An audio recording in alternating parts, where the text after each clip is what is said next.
Olá, meu amigo, minha amiga, muito obrigado por vocês estarem aqui no nosso Portal do José, esse espaço precioso que eu considero ser uma espécie de janela voltada para o mundo, que nos permite ter uma série de conhecimentos, de situações que estão se dando por todos os cantos e compartilhar com vocês aqui no nosso espaço. É um espaço também que nos permite sermos vistos também por muita gente. Então nós vamos trocando energias, vamos tocando mentes, tocando corações. É nisso que eu acredito, porque se eu não acreditasse nisso, eu não teria começado o nosso portal com apenas 5 amigos inscritos. E hoje somos mais de 850 mil amigos e amigas inscritas aqui através do nosso espaço. Hoje eu quero compartilhar com vocês, no final do nosso encontro, uma cena muito bacana, uma cena que eu acho inspiradora e que eu gostaria muito que os seus protagonistas soubessem que aqui desse lado do mundo tem gente que está acompanhando e tem gente que está mandando energias positivas para eles. Você vai saber do que se trata no final do nosso encontro aqui e vou conversar com você, vou conversar também sobre algumas situações aqui da nossa paróquia, aqui do nosso país. Antes de mais nada, quero convidar você que está chegando nesse instante ao nosso portal e não nos conhecia, para que você venha fazer parte aqui do nosso portal. Se inscreva, conheça os nossos outros vídeos, dê o seu joinha, compartilhe os nossos vídeos também e mande seu comentário. Se puder, se inscreva aqui também no nosso clube de membros, tá legal? Então, vamos aqui aos temas de hoje. Para começar, as coisas aqui internas, né? Gente, a gente tem que ter muito cuidado, tem que combater todos os dias um discurso que o bolsonarismo, a direita vai fazendo, de que o Bolsonaro não vai sofrer nada, de que não há provas contra ele, que as delações são narrativas e que ele está sendo perseguido, enfim. Esse tipo de situação, de fato, não ajuda que ele vá logo para a cadeia. O que a gente tem que mostrar é exatamente as coisas que provam que ele irá para a cadeia. Porque não são narrativas o relógio Rolex que foi roubado, as joias que tentaram colocar aqui no nosso país por debaixo dos panos, os comportamentos criminosos do seu Mauro Cid, a adulteração de cartão de vacina, o uso de aeronave para fugir do nosso país. Enfim, eu poderia aqui discorrer sobre um incontável rosário de crimes, sem falar nas 750 mil mortes que nós tivemos aqui no nosso país, aliás, mais do que isso, né? Que foram provenientes, na sua maior parte, por comportamento desse criminoso. Então, nós não podemos cair nessa armadilha, achar que nós estamos diante de uma situação que, de fato, não tem nada mesmo para ele ser responsabilizado. E quando as cenas que ele produz todos os dias, né, circulando para um lado e para o outro, transmitem a ideia de que ele não está com medo, e aí a gente acaba caindo nessa armadilha. Quando essas criaturas veem esse tipo de declaração do senhor Carlos Frederico, aí eles se estimulam mais ainda, né? Do que eu estou falando? Bom, matéria do Estadão de hoje. Abre aspas, delação de Cid ainda é narrativa e não trabalho como o pessoal da Lava Jato, diz procurador do caso. Esse tipo de fala do senhor Carlos Frederico é absolutamente imprestável, não vale para absolutamente nada. O que vale são as provas que já estão catalogadas, estão materializadas nos inquéritos que a Polícia Federal está conduzindo.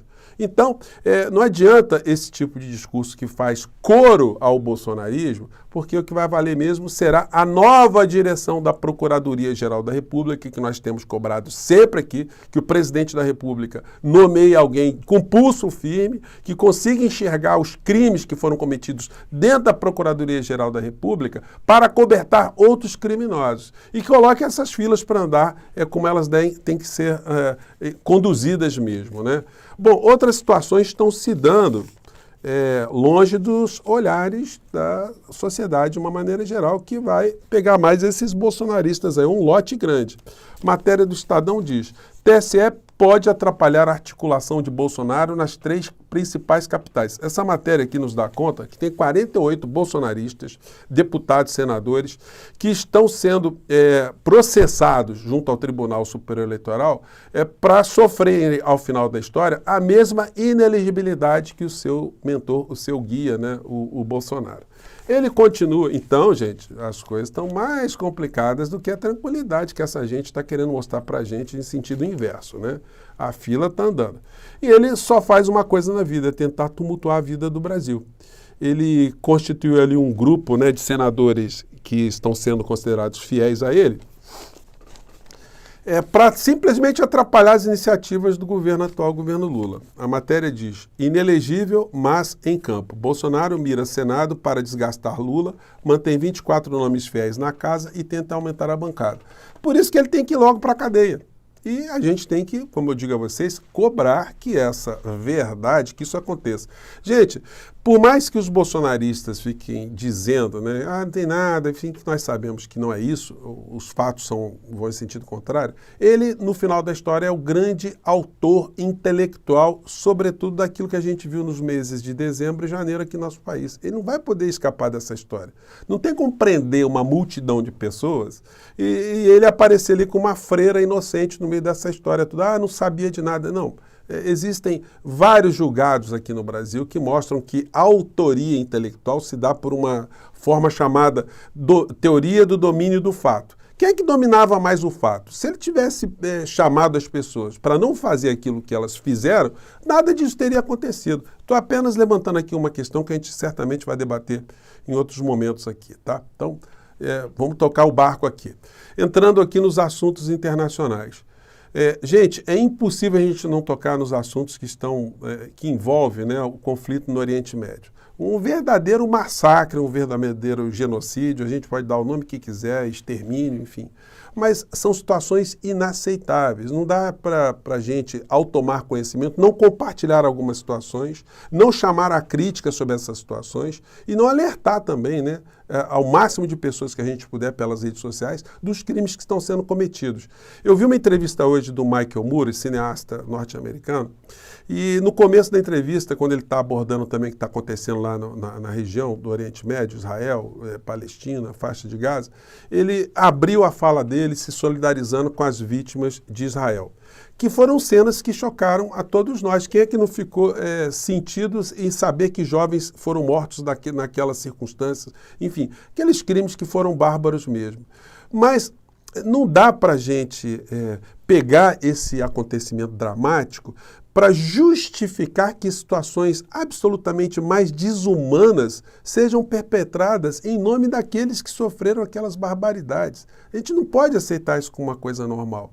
E isso já está ganhando o mundo. O mundo, através de pressões da opinião pública, a gente vai formando opinião por todos os cantos, vai mudando posicionamentos, né? Eu mostrei para vocês ontem que o Macron, ele já começou a fazer um discurso que condena de forma assim taxativa o comportamento de Israel. Do mesmo modo, ele se solidariza também com as vítimas do dia 7, mas aí ele fala, peraí, tudo tem limite, inclusive nas guerras, né? Vou acompanhar um trecho aqui.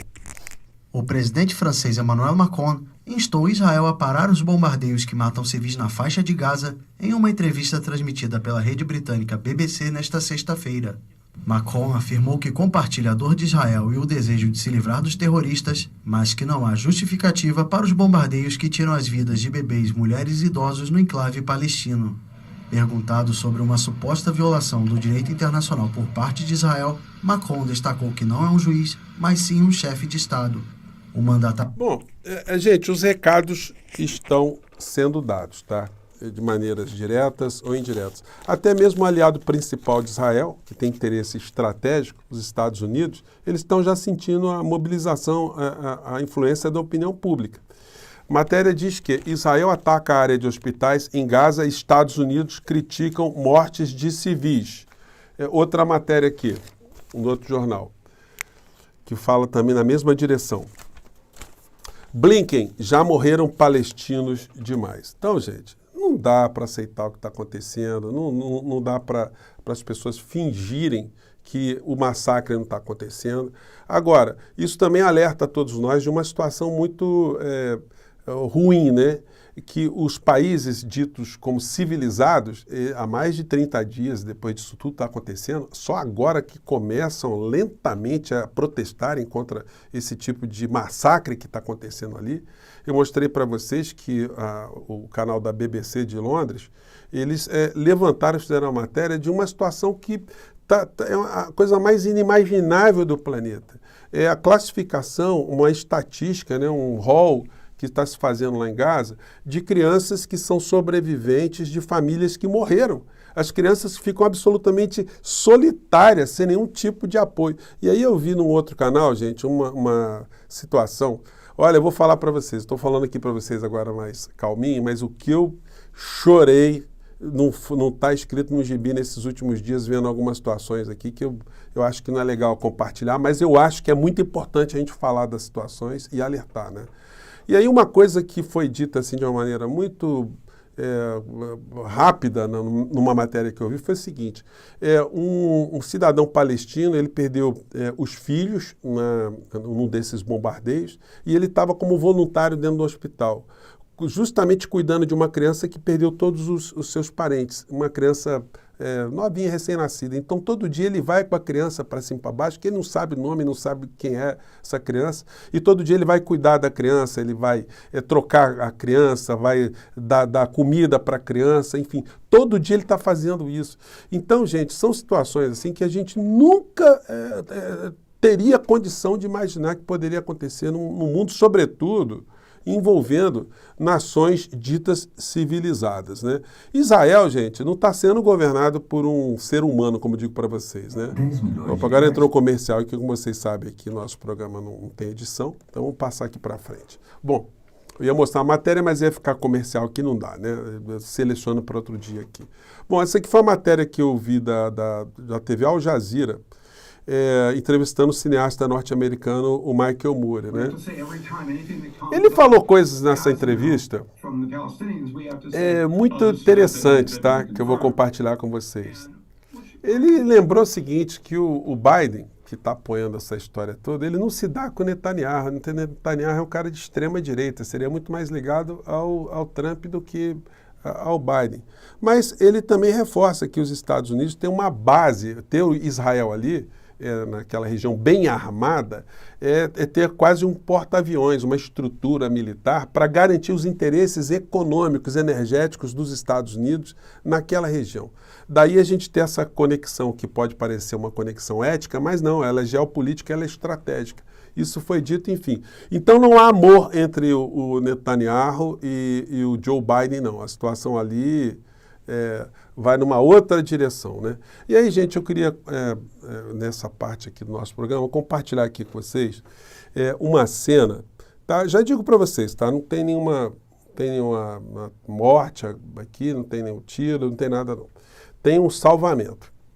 E que mostra que, no meio das tragédias todas, a gente encontra pessoas que estão ali dedicadas exclusivamente a salvamento de outras pessoas. São membros da Cruz Vermelha Internacional, são os Médicos Sem Fronteira, são os servidores das Nações Unidas, são voluntários, gente que já estava em ações humanitárias lá na faixa de Gaza, antes de acontecer o início dessa tragédia toda. E essas pessoas permaneceram por lá. Não é por outra razão que a ONU já perdeu mais de 100 funcionários lá na faixa de Gaza. Isso nunca aconteceu na história da ONU. E como é que esse tipo de situação passa despercebida? Como é que os noticiários do mundo inteiro não estão inundando a sociedade com os fatos que estão acontecendo lá nessa região?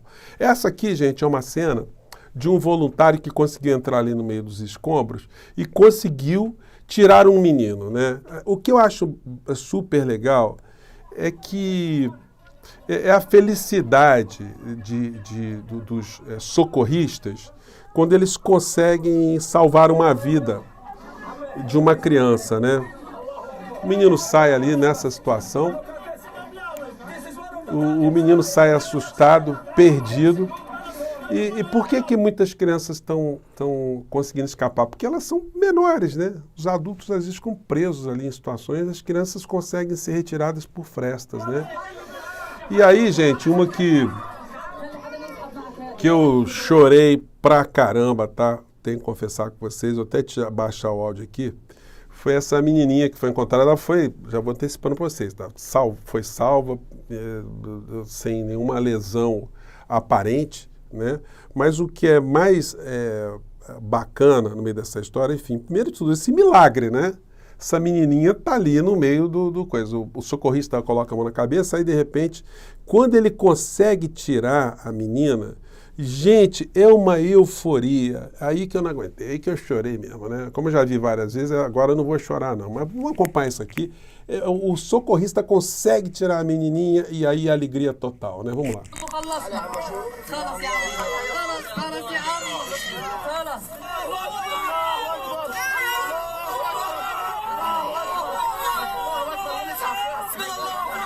Gente, é gol, né?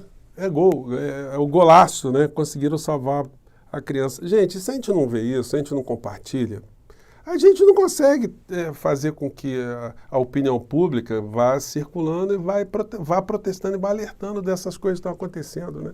Se eu não acreditasse nisso, como eu disse para vocês, eu não estaria aqui. Então, gente, ó, me desculpem, as pessoas são mais sensíveis, enfim, mas eu acho que é dever moral de todo mundo que tem esse espaço aqui que eu tenho aqui com vocês, de tocar nesses assuntos, tá legal? Olha, eu fico por aqui. Um grande abraço, espero que os meus amigos voluntários lá do outro lado do mundo, que eles saibam que do lado de cá existem pessoas como você, como eu, que estamos conectados com eles, que nós estamos mandando as nossas energias para que eles não desistam nunca, embora estejamos ali diante de inumanos, né, de sub-humanos por todos os lados. Tá bom, gente? Eu fico por aqui. Um grande abraço. Tchau.